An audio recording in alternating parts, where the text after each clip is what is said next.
Today, we are going to be talking how I organized our Biblioplan for this year, how I did as far as preparation-wise to set us up for a school year of success. So let's get started. Before we jump into all of the different things that I have done to prepare us for our upcoming history year, I do want to say that there are so many options with Biblioplan. It has an amazing family guide that is very thick, full of different resources and ideas that you can use to make your year of history a success.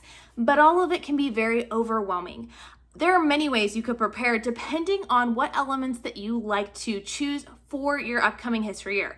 I'm just simply going to share what I'm using. This is our very first year doing this curriculum, and I'm sure there are a lot of things that I'm going to learn along the way, but I'm excited to jump into it. And as I was overwhelmed initially getting it, I thought maybe some of you guys might be as well. So I just wanted to share with you guys what we ended up doing, and then I'll report back later and let you know how that worked out for us. Just so you know what elements we are including, we got the family guide, the Remember the Days textbook, the hands-on activity guide, the timeline piece, and then we also got the coloring book, which is in digital format. You'll see that here in just a second. All right, so the first step is to go into the Biblioplan family guide and glance over and read as much as you can of the beginning sections. It's really important to look at things like the Don't Overdo It section, where they walk you through the different elements of Biblioplan, but also explain that you should not be using all of these different elements. Pick and choose what works best for you.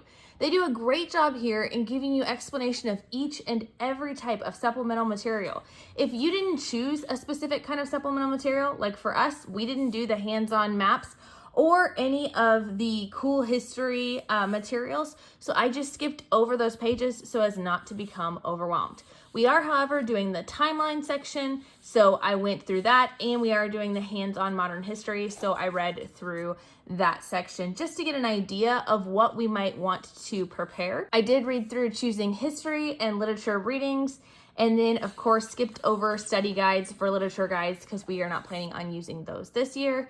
And then finally ended up looking through kind of how to do the family read aloud section and left the rest. Next, I went to this family read aloud section. This has got all 6 units of our history and has suggested family read alouds for each. I chose a physical book and an audiobook for each unit that we could work through. And then I looked through the schedule book list for assigned readers. I went through and checked everything for each unit that we already owned and then made notes of what I wanted to get. I purchased most of these from Book Outlet or Thrift Books. You'll see a book haul coming out later this month with many of those. I really appreciated that they actually have multiple lists. At first it overwhelmed me, but at the beginning it's just like an overview list. So here's 5th to 8th grade readers for unit 1 through 6. You had the earlier readers that I've already shown you. Then it goes into the family read alouds. But when it comes to here, this is what got a little overwhelming to me, as I saw all these lists and thought I had to go through all of them. That is not the case at all. They're all just in a different format, and they're tools to be used however you want. So this list in here has books you can read. It has audios you can listen to, videos and movies that you can watch. Just pick and choose what works best for you and leave the rest.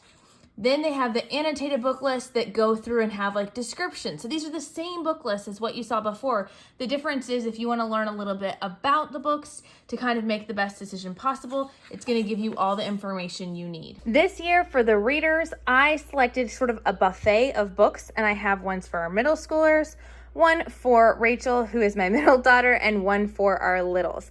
I picked a selection of books that were recommended from the list.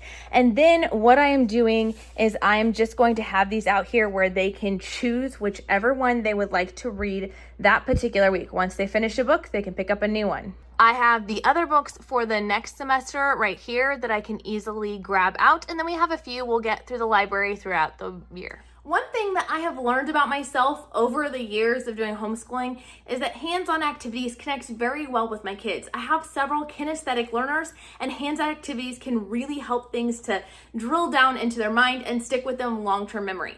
I've also learned about myself that I am very weak when it comes to hands-on activities. So because I am really wanting to approach this year, getting to my kids, helping them understand things from their learning perspective, I knew that if I was going to have hands-on elements within our history, I needed to create accountability for that. So I have partnered up with my friend Wendy over at Plan Prep Pray. We are both going through this history curriculum together, and we are gonna make sure we line up our schedules so that on Wednesday afternoons, her kids can come over and we can pick 1 to 3 activities that we can go through as a group and be able to do hands-on learning. This will be a great way to incorporate those different learning styles and great accountability, because I know I'll need to have my chapter done by Wednesday afternoon in order for us to be able to do the activity and have it all make sense. In the hands-on modern history book, I went through and looked at each week at the different activities that they suggested, and I picked 1 to 2, at most 3 different items to do. The only time I included 3 is if it was something very, very simple. So for instance here, one of the recommendations for week 1 is to play Ticket to Ride London. We already own that, and that'll be a really easy addition. We also are going to try playing Goot game. I don't know if I'm saying that right, because it's simple and it just involves a few stones. And then the third option was a movie that I picked to read. That doesn't mean we have to do all 3. Those are just 3 things that seemed simple and seemed like they could be fun additions. I continued to go throughout the different weeks, only planning for the first semester. So from the start of school to the end of December. After that, I'll reevaluate and see if my plans were realistic, if they need to be adjusted at all. And then we will pick 1 to 2 of these activities to be able to do on Wednesdays when I have Wendy's kids over here. For the timeline book, you actually don't have to do any preparation. The first half is the actual timeline pages, and the second half are the pictures. They're noted with where they go and what the dates are. So just as you go, you can just cut them out and paste them into the appropriate spot.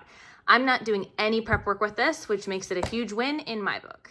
I chose to buy the downloadable coloring book so that it was easier for me to print than having to go through and make photocopies. So I'm going to go through this and I'm going to print this out and use my binding machine to bind it for my kids so that these are all ready to go. The coloring sheets are totally optional. My boys probably won't use them, but my girls absolutely love to. So I will print these out and bind them and put them in their boxes. We are just using the Remember the Days textbook. We are not using any additional spines, and we are using this for the entire family. We'll break up 1 chapter over 3 days. I've kind of buffered in a 4th day if needed, but this is something where all you have to do as far as preparation wise with this, and it's not even required, is I just kind of liked looking over the format and how things are laid out. I pre-read a few pages just to see how it read, and it reads beautifully. It's very conversational. I know it looks like a lot of text, but it actually flows very, very easily and is very engaging. I hope this video has been helpful. Let me know, are there any other things I should be considering before going into the school year? I can't wait to try all of this out and to let you guys know how it works. Be sure to check out my video here to see our homeschool room tour and how we have everything organized, and we will talk to you guys later. Bye!